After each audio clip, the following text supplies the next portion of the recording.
I've never seen an episode of Frasier. You mean the TV show? The TV show? No, I've never seen it. Isn't that like as big as like Friends over there? Probably. And Seinfeld. I've really never seen Seinfeld either.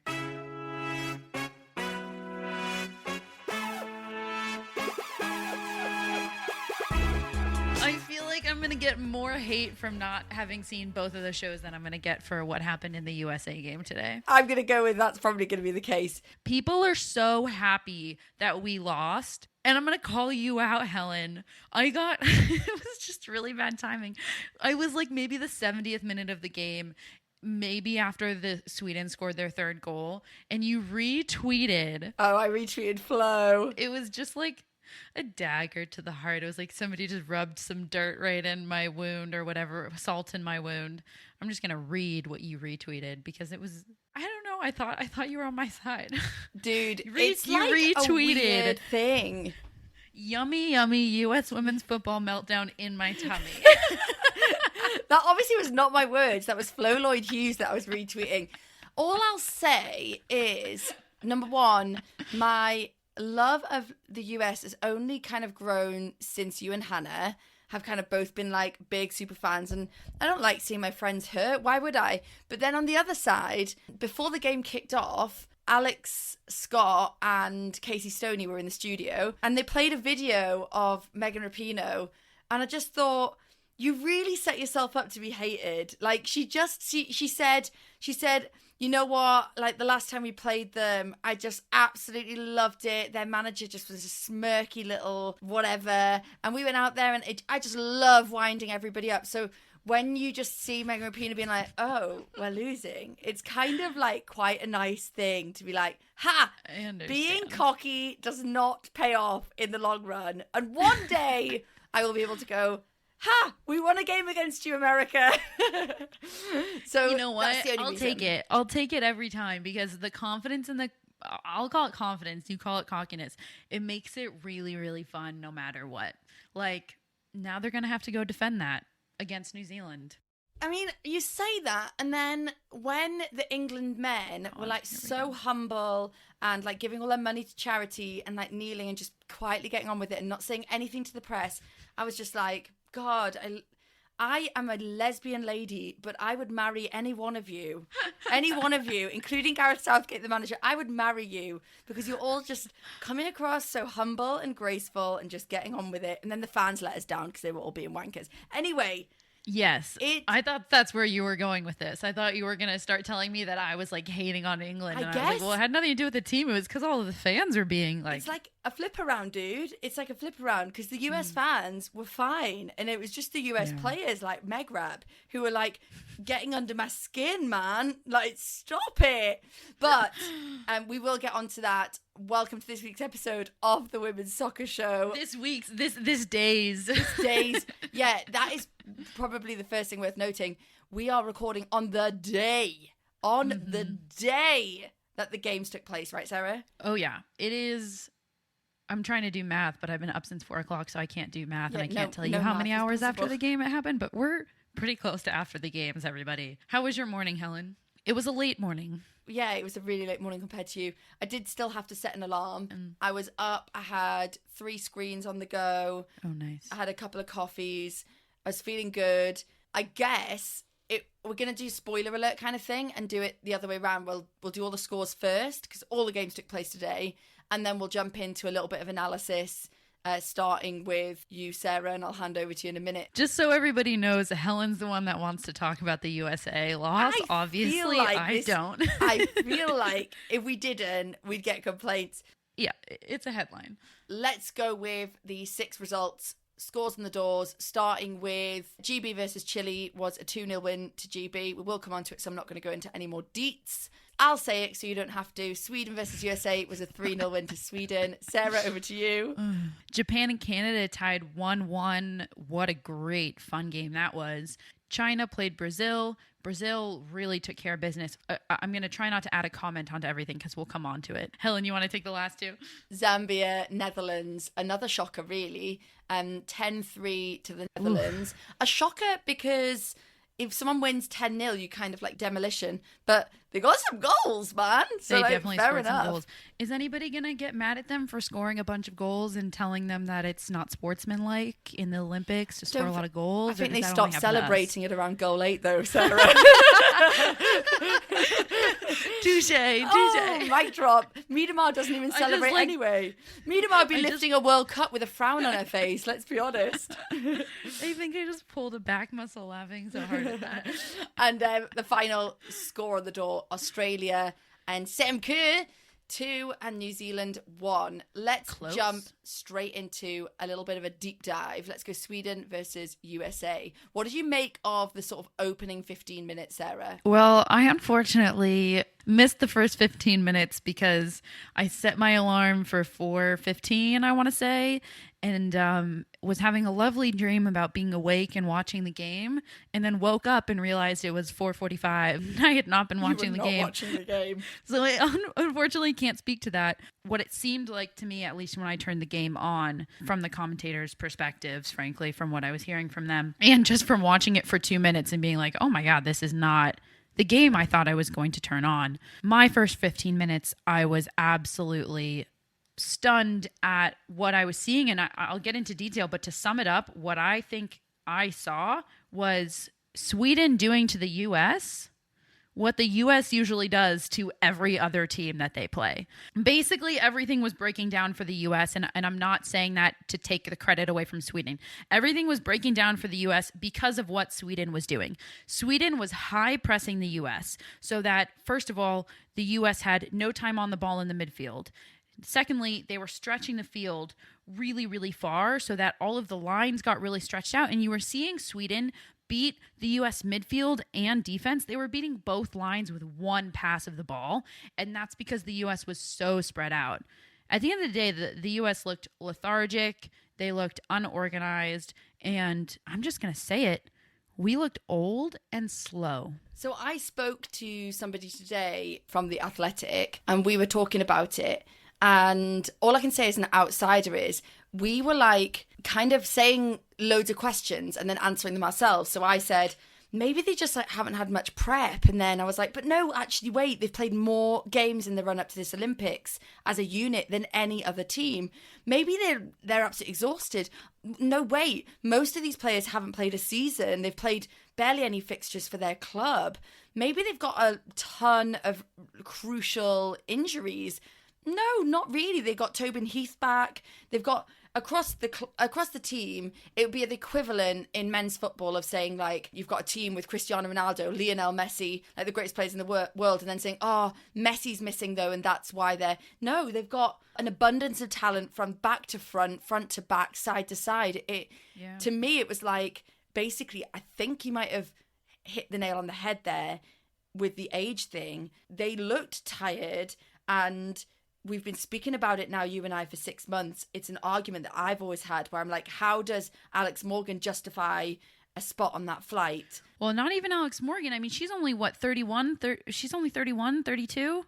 Like, that's not that old. What I mean is not necessarily like the age, more like they get a place on the flight because of their longevity with the US Women's National Team. So age might represent a decade with the national team, but actually maybe it's luck's kind of run out on that front with picking people not on merit but on longevity with the national team. It just felt lackluster. It's very possible. I saw a tweet that was basically saying, wow, I wish Lynn Williams had suited up for this game. And from my opinion, like the age thing and I don't want to hang my hat on the U.S. back line because the entire field broke down. And ironically, to your point, I thought the person who brought the most energy was the oldest person on this field, Carly Lloyd. Yeah, hell yeah. Which is, I'm just like, I'm watching the game and she's the only one who seems like she's running like she really, really wants it.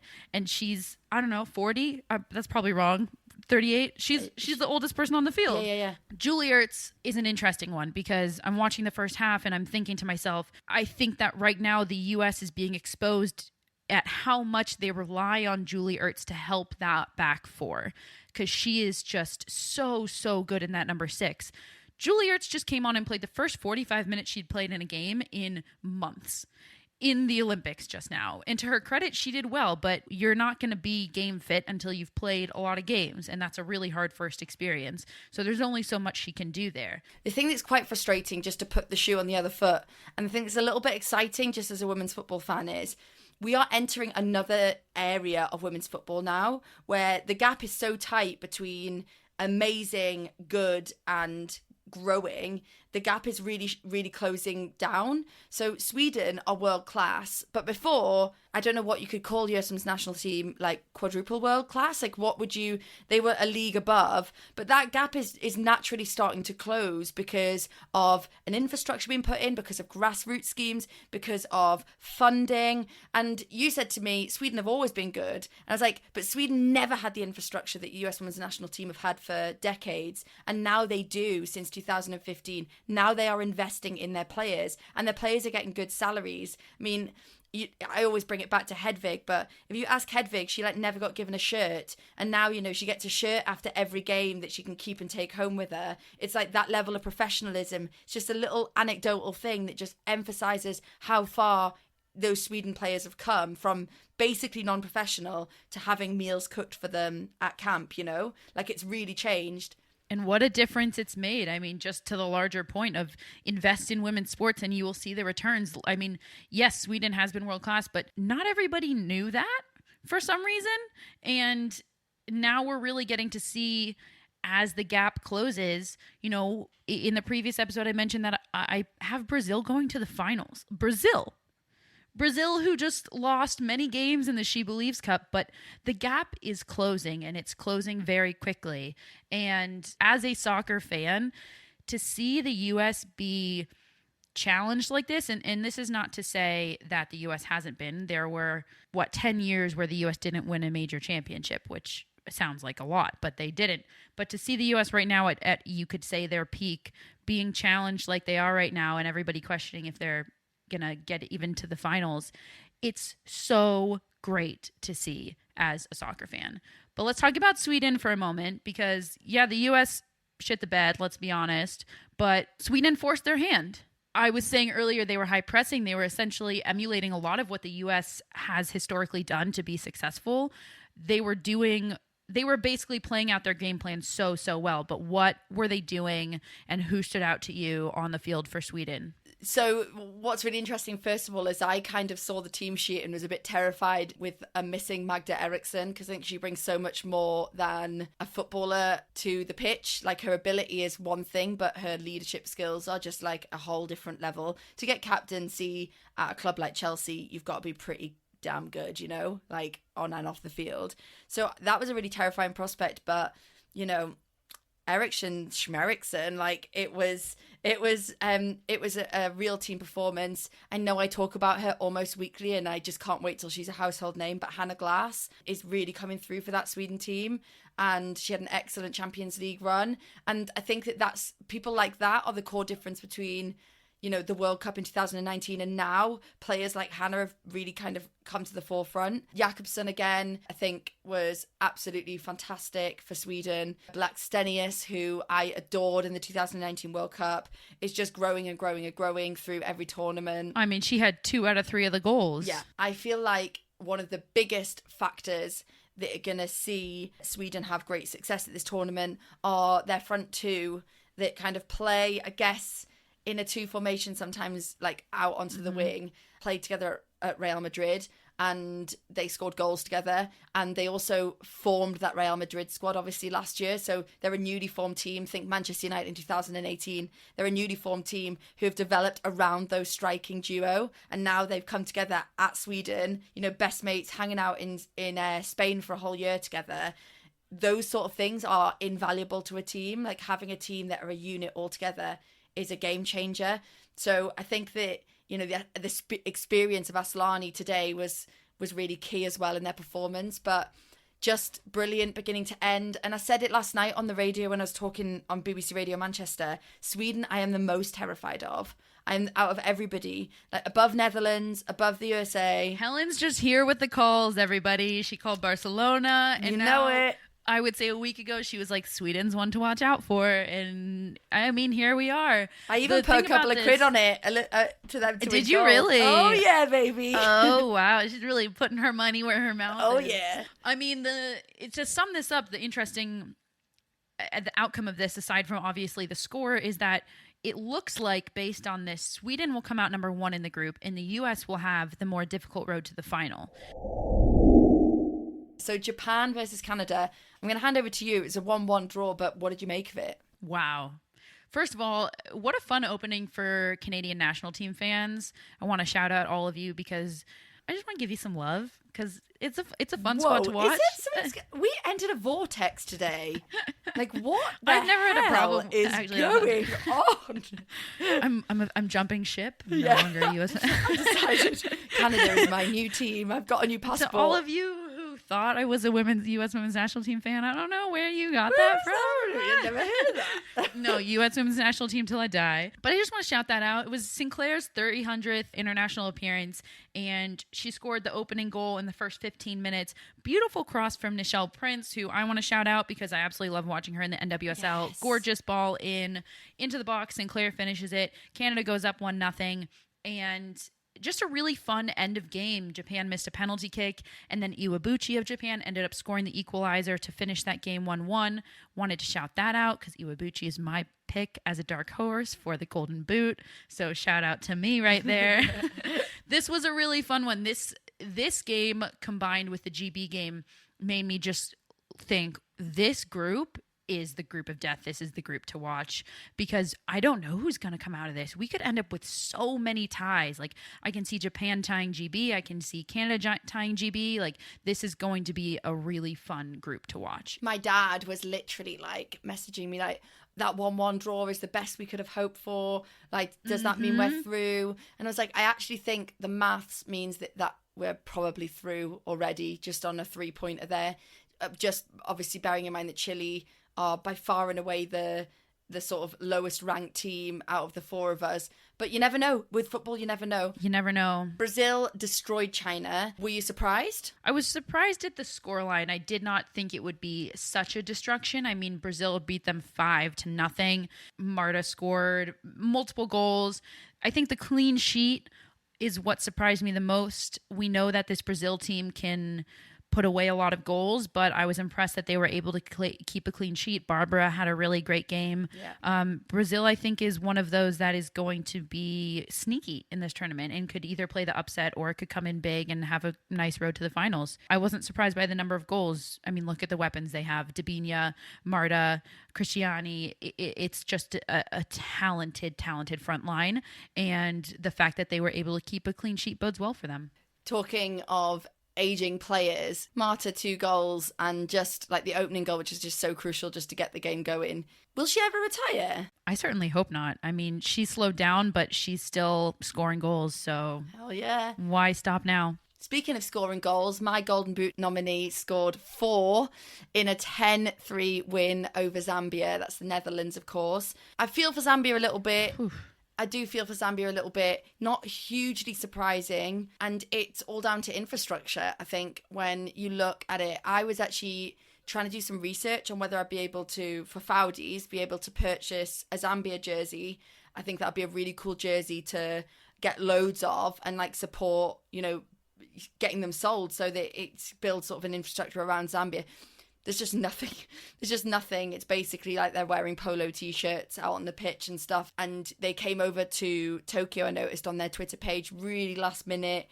You know, we've been over as Team GB for ages now, sort of preparing for this fixture. So when it comes down to it, it's not a huge surprise, but Netherlands dominated. However, they let in 3. And, you know, that says a lot. And Zambia will go into the next game going, we can do something here. We can cause problems. I think that's a really good point. The 3 hopefully give Zambia some confidence to go in and cause a few problems. And that is a window into a weakness for the Netherlands. You know, we said in the preview episode, yeah, they can score a lot of goals, but how does their defense line up? So speaking of shirts in Zambia, I have to say, Helen, I actually liked the blue uniforms for Team GB. Yeah. Yeah. I mean, they were so much better than the ugly white ones that got released. You can't get them come anywhere, on. though. This is the annoying thing. Like, I don't want to do a whole deviation on accessibility, but this is a really big opportunity for countries to like create these jerseys for their fans, but you just can't get any of them. The Australia, the Netherlands, the Team GB. Team GB are probably the best out of the bad bunch, really, in terms of getting hold of the jerseys. So it's a huge shame, because if a miracle happens and GB make it to the gold place game and we're going for gold or silver, I'd love to be in a square wearing, a jersey with bronze on the back, but bronze will not be on the back. Bronze will not be on my back. I can't do it. She'll be on my back when she arrives back in the UK, and I say, climb on board. But she won't be on my... Yeah, I was going to say, this is starting to feel a little... We ventured into territory that people are like, what type of podcast am I listening to? And that's for the late night episode beginning. Welcome, everybody. GB, tell me what you thought. This was on at the same time as the US, so I didn't get to catch too much of it. GB, starting lineup, let's start there. What did you think of the opening starting lineup for the first Team GB official game? Wild. First of all, can I just say, you obviously wake up and you're in a bit of a daze and you're like, it's happening. Oh my God, finally it's happening. And then you turn your phone on, you're like, okay, we've got less than an hour to kick off. So what's the lineup? Can't find the lineup anywhere because it didn't get released until like 20 minutes before kickoff. And then you find the wrong lineup, which is a predicted lineup, and it's absolutely wild and completely wrong. And I was like, what is this? And you're like, why is Rachel Daly playing goalkeeper? It was so rogue. And then I jumped out of bed and I was like a bit furious and dazed. And then I went on the BBC website and there was the actual lineup. And I was still like, this can't be real, because it's also a bit strange. So I'll start with the obvious. Rachel Daly at left back. And I'm talking before the game happened, guys, before all of you start shouting down the podcast at me. This was before kickoff. I was like, left back, Daly. Okay, Phil Neville's back with a vengeance. And then I obviously noticed the absence of Frank Kirby, and I thought, oh my God, Hegarisa is really starting to grind my gears now with her decision making. Turns out she wasn't quite fit, ready for the game, so I'll let her off on this one. And then the third thing I noticed... Helen says allowed. Yeah, okay. I will allow this, but we will just talk again on Saturday. And then the third thing that I kind of just took in was, when you look at a team of 11, and then the subs are like the remaining to make up to 18, so there's sort of 8 other players on the bench, it just reiterated how I just really don't think that this squad is very good, like altogether as a package. Because I was like, oh, I wouldn't start Ellen White, and then I looked below and I was like, but who else? Ella Toon, like from this young kid. And I was like, oh my God, you got Beth England sat at home, like, what the hell? This is crazy. Yeah. I knew that, but hearing you say that right now, I like relived the squad announcement of just like, Beth what Mead, in the world? Alex Greenwood. We've got Rachel Daly playing at left back, and Alex Greenwood somewhere in Liverpool right now, sipping on a cup of tea, going, why am I not there? Having a cuppa. Another thing to sort of reiterate as we approach kickoff, this is GB's second game together in 9 years. So I'm also feeling like, we're playing Chile, but we ain't kicked a ball as a group of nations for 9 years. This is freaking nuts. For this squad, it's not even for 9 years. For this squad, this is their second game officially together as a squad. Yeah. I mean, there's only so much room you can gel. Devil's advocate, and like my friend Rasheen would be saying, mate, I don't know what your problem is. It was basically the Manchester City squad. So I'm like, okay, I hear you. And maybe that was just a bit of a plan by Hegarisa. You've played together for 9 months. I'm just going to make it as close to the Manchester City starting 11 as I can, because then I know that you guys can't really like cock up on not having had game time together. Love seeing Caroline Weir. Quick caveat, because I'm a big Caroline Weir fan, so seeing her playing for a country that I support is like, that's epic. National anthems were like pretty emotional and incredible. Carla Guerrero crying during the national anthem. She had a horrific injury before coming into the season just gone, an ACL, which is the worst. and she's back. She obviously fought back to get back in time for the Olympics, and you could just see it was just an incredibly emotional moment for her. She is so key in that Chile squad. And she was brilliant throughout. Actually, I have to say, she really caused loads of problems down that right-hand side. Let me ask a very strange question that hopefully other people in the US or just not in the UK or who are listening to this are also wondering, because I didn't catch the beginning of this game. What national anthem do they play for Team GB? I know this already from the Olympics, that we sing God Save the Queen, which is weird, but yeah, totally weird. Wales have an incredible national anthem, and I feel like they almost feel like Welsh, Scottish, maybe some Northern Irish feel like anti the God Save the Queen as a song, like as in they feel like the opposite. It'd be the equivalent of getting like, I guess, a Canadian to sing Star Spangled Banner. It's like a bit weird, but they noted Caroline Weir had like said she hadn't decided if she was going to sing it, and she sung her heart out, to be fair to her. And yeah, it's a bit of a weird one. I personally would choose a neutral song that represented all of the nations, like Jerusalem, but I've always been a big fan of Jerusalem being our song. Well, my thought was like, do they just run through all of them? Do they just stand there for like 10 minutes while they play all of them? The Wales one is passionate and long, and there's no Welsh players there, so it'd just be like an empty stadium. Hayley Ladd would be at home, hand on chest, like. It was a really strong start from Team GB, playing in triangles. It was like, you know, that goal that the US women's national team scored in the friendly a few weeks ago, where it was that was just like one touch pass all the way up. Oh, like, and just it was gorgeous. So silky. But then I just like to like really remind myself, we're playing Chile. It was not getting myself too excited by what I was seeing. And you could see Hegerisa's game plan all surrounded Lauren Hemp down that left on the top left, and Lucy Bronze on the obviously bottom right, and playing to their strengths. So with Lucy, it's the overlap and getting into those really dangerous positions on the byline, which makes her unbearable, especially when you've got a really decent right winger in place. And then Lauren Hemp just let her go for it. And I think that they put Rachel Daly on and they just said to her, your job is to cover. Let Lauren Hemp do what Lauren Hemp does. She will come back and support, but your main job is to just cover and let Lauren Hemp do what Lauren Hemp does.